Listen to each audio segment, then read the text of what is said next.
this morning. 4 a.m. So what did you do in your leg workout today, Sarah? Oh, well, let's see. I started off doing squats.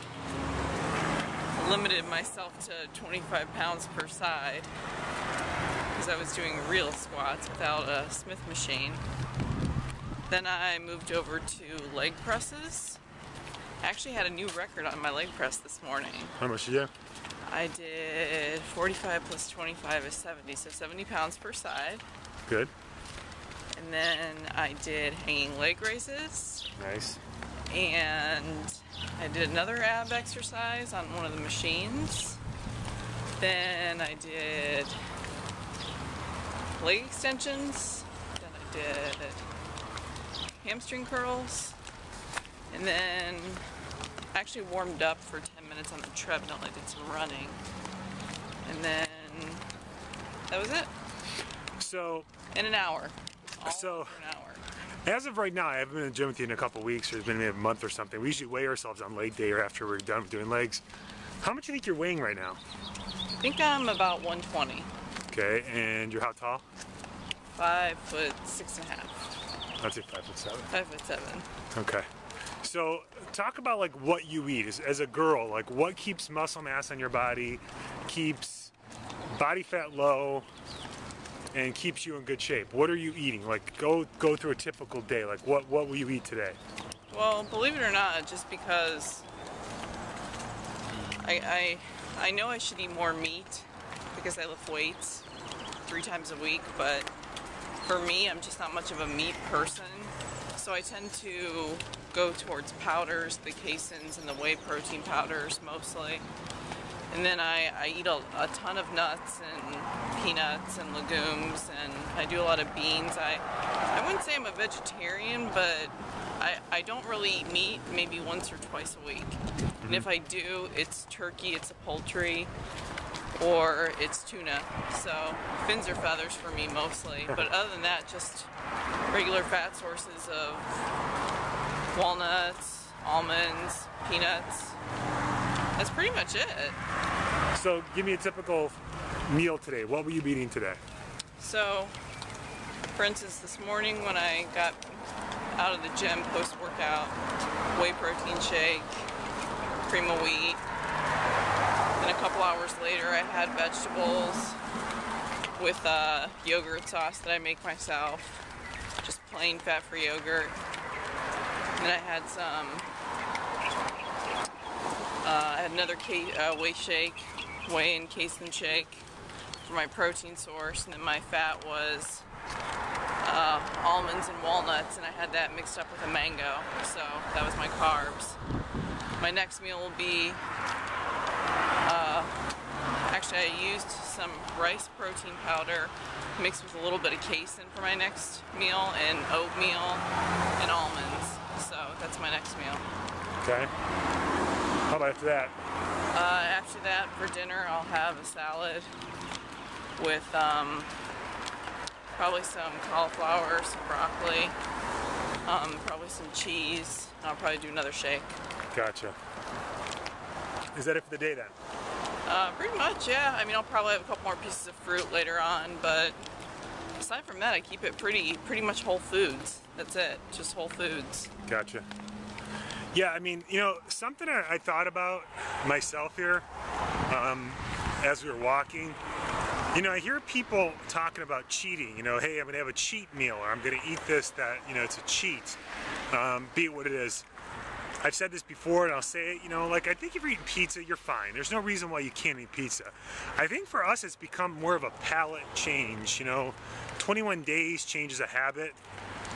I don't think at this point, like, I even think of pizza as a food product. I'm not saying that there's anything wrong with eating pizza. I'm not here to tell anybody what they should or shouldn't eat or how they should be eating. But what I'm basically saying is that, you know, I think that if you change your palate, you start actually wanting to eat natural whole foods. It's back to what we talk about, the lifestyle change. It's eating what fuels your body, nutritionally sound food. And it's really amazing when it starts to happen when you do this for a while. When you start eating clean, real foods, what ends up happening is you start changing your palate. You start craving walnuts, You start craving raw vegetables. You start craving the things that come naturally from the ground. Like one of my favorite meals, I love this. I steam broccoli and cauliflower, and then I'll just put scrambled eggs on top of it. And for some reason, I look forward to this every Sunday. And you might say, hey, that's really plain, but you put a little pasta sauce on top of it, and it's almost like we create different things just because that's what our palates are used to. And raw, steamed, I mean, can you get much fresher than that? That's pretty much our lifestyle now, because we've learned how to change our palates so that we don't want French fries anymore. We don't want the big cheeseburger. That's not even a food item for me. Yeah. Like, personally, I like to try to eat something raw with every meal. I don't eat a lot of fruit. I'm not a big fan of sugar. It doesn't work very well with my body type. I will eat some sometimes, but I think more what we try to do, or as I try to do, is try to make sure you get some sort of raw vegetables each and every meal.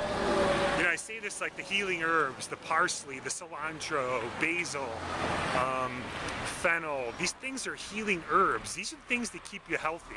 You know, I haven't taken an aspirin since 2006, but what I do is make sure I eat raw foods with each and every meal. You know, when I wake up, being that I do lift weights, I'm tall, I'm 6'4", you know, I get lanky if I don't eat enough protein. So I do try to make sure my protein consumption is higher. Plus, being that for some reason my metabolism, just all my life, you know, I grew up as an overweight kid, my metabolism is a little bit slower. So, you know, I try to side more on the side of protein and a little bit less carbohydrate. So that's another reason why I don't eat a lot of sugar. But, you know, I try to make sure that each and every meal I'm getting some sort of vegetable. Back to the healing herbs, the kale, collard greens, broccoli, cauliflower I may steam because, you know, it's a little more harder to digest in my system. But, you know, eating the red bell peppers, things like that. And I've done videos before of how I make my packets of food. But, you know, I've really not been sick for a very long time. And the types of foods I eat are delicious. I pre-plan what I'm going to eat for the day. You know, sometimes I might go off the beaten path, or if I go to a restaurant, I'm just going to make a clean choice what I'm going to eat. But it really is a lifestyle. And I'm telling you, if you get into the habit of doing this, it's really not that difficult. The stuff you crave now currently, you really won't want down the road. It really becomes a more subconscious thing. You almost know what you're going to eat every single day just because you know subconsciously what's good for you, and then you start gravitating towards more and more healthy things, and then it just becomes a habit. And it really is a month later and you're eating like this every single day and you don't even realize it. You just know that when you leave the house you take something with you because you don't want to eat that fast food instead. It really is a habit. We're about to hit the dog park. We're about to hit the dog park. This is pretty interesting here. Check this out. It's like it's a little doggy park. I don't know if you guys can see. I'll try to zoom in a little bit. But this is a real interesting place we like to come to. Take a look at the dog.